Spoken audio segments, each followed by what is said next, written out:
Today's meeting has to do with will be held by the Privacy Commissioners. I am pleased to be joined by UK Information Commissioner John Edwards to share the results of our joint investigation into the global data breach at 23andMe. As you may know, Commissioner Edwards is in Ottawa this week to participate in the 2025 G7 Data Protection and Privacy Authorities Roundtable that I'm hosting tomorrow and Thursday.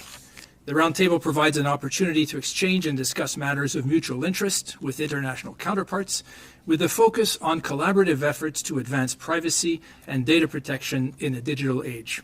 This investigation is an excellent example of this collaboration in action. Before we take your questions, Commissioner Edwards and I will each say a few words about the investigation and findings. Nous avons décidé de lancer cette enquête conjointe en raison de la portée internationale de l'atteinte et de la nature très sensible des renseignements personnels en cause. The breach at 23andMe impacted almost 7 million people worldwide, including nearly 320,000 people in Canada. The compromised data included highly sensitive information related to health, race, and ethnicity information, as well as information about relatives, date of birth, sex at birth, and gender.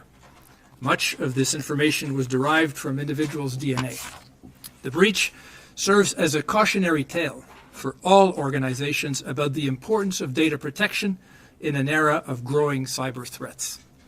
It is particularly relevant at a time when more and more personal information is being collected, used, and shared in a growing digital economy. I'll repeat this in French. L'atteinte sert de mise en garde pour toutes les organisations quant à l'importance de la protection des données à une époque où les cybermenaces sont de plus en plus nombreuses. Ce dossier est particulièrement pertinent à une époque où de plus en plus de renseignements personnels sont recueillis, utilisés et communiqués dans une économie numérique en pleine croissance. Strong data protection must be a priority for organizations, especially those that are holding sensitive personal information.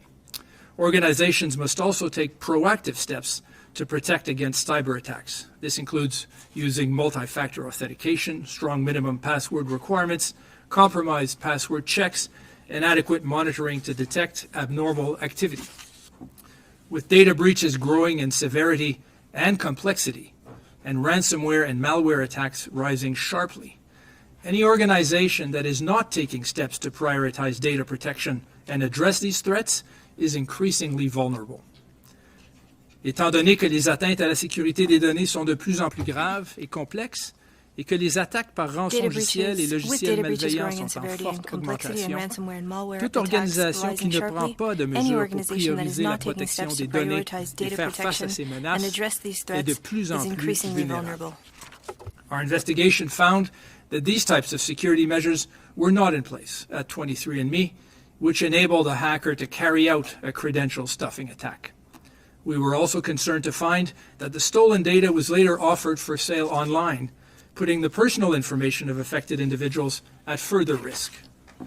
Before I turn things over to Commissioner Edwards, I would like to thank him and his team for collaborating with us on this important investigation. Joint investigations like this one demonstrate how regulatory collaboration can more effectively address issues of global significance. By leveraging our combined powers, resources, and expertise, we're able to maximize our impact and better protect and promote the fundamental right to privacy of individuals across jurisdictions. Merci. Thank you, Commissioner Dufresne. Bonjour.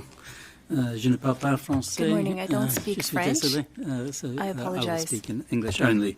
I want to first thank Commissioner Dufresne and his team for this profoundly important and impactful joint investigation, which highlights the power and importance of international cooperation in holding global companies to account.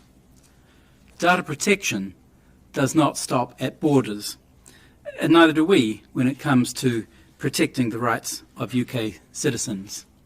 Today, we have issued a fine of £2.31 million to 23andMe for failing to implement appropriate security measures to protect the personal information of UK users.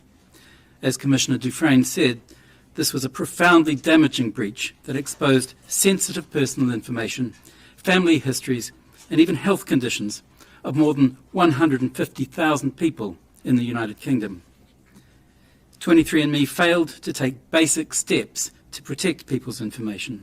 Their security systems were inadequate, the warning signs were there, and the company was slow to respond. This left people's most sensitive personal data vulnerable to exploitation and harm. This shows the ongoing importance of cybersecurity. It's about more than a set of technical measures to protect systems and networks. It's about protecting people from harm by making sure that appropriate measures are put in place to keep their information safe. People affected by this breach told us that they felt anxious about what it could mean to their personal, financial, and family safety. As one of those impacted told us, unlike usernames, passwords, and email addresses, you can't change your genetic makeup when a data breach occurs. From what we see at the Information Commissioner's Office every day, most of the organisations we see getting cybersecurity wrong have made preventable mistakes. This case should be a lesson to other companies that they risk becoming the next target for cyber criminals if they don't have robust security measures in place. We are currently monitoring 23andMe's situation and are in contact with the company's legal representatives and the US trustee. As a matter of UK law, the protections and restrictions of the UK GDPR continue to apply, and 23andMe remains under an obligation to protect the personal information of its customers. Any potential buyer of 23andMe must comply with the UK law when processing personal information relating to its customers in the UK. Thank you, and thank you once again to Commissioner Dufresne and his team for their work in this important matter. We will now open it up for questions. I have Laura Osman from The Logic. Thanks for taking our questions this morning. The UK is imposing a £2.31 million fine. Is there anything Canada can do in terms of a fine or disciplinary measure for the data breach and some of the factors that you outlined? So Commissioner Edwards has the authority to issue fines and orders. This is something that exists broadly around the world in privacy authorities, and it is something that is necessary. Unfortunately, Canadian privacy law does not yet provide this to me. It is something that I have been advocating for since my appointment. We had proposed law reform in the last Parliament in Bill C-27, and I hope and expect that this new Parliament will be turning its attention to remedying this and giving us the ability to issue orders and fines. And you can see in a case like this, in terms of cybersecurity, in terms of things where time is of the essence, where there are real consequences, this is a gap. That being said, this is one of the many reasons why we are leveraging international collaboration with partners around the world and also around Canada so that we can maximize our impacts. And I will continue to use all the tools that I have, but I need more and better ones. Thank you. The new CEO is looking to take over the company, is in fact the previous CEO that was in power during this data breach. Given how you discovered during your investigation, do you have any concerns about the same leadership taking over the company with the intention to sell data outside the company? I can start. What we've seen. Certainly, we've made recommendations in this investigation. The organization has taken steps to address some of our recommendations, and so as a result, we have found that this was substantiated but resolved in terms of the measures taken. In terms of the purchasing process, statements and assurance have also been made in terms of the upcoming buyer respecting the existing privacy policies and clauses, and we certainly expect this to be done. We've indicated in the report that we will be following this carefully, that the obligations should continue to apply to any new owner, and that if there are any concerns, that our citizens can reach out to us and we'll take the appropriate steps. I'll just add that these are ongoing obligations, so they've been drawn to the leadership's attention that they've been in breach. They've failed to reach the standard required by UK law. If they don't remedy that, they will remain in breach and could be exposed to further enforcement action. If there are any questions on the Zoom, I'd invite you to raise your hand.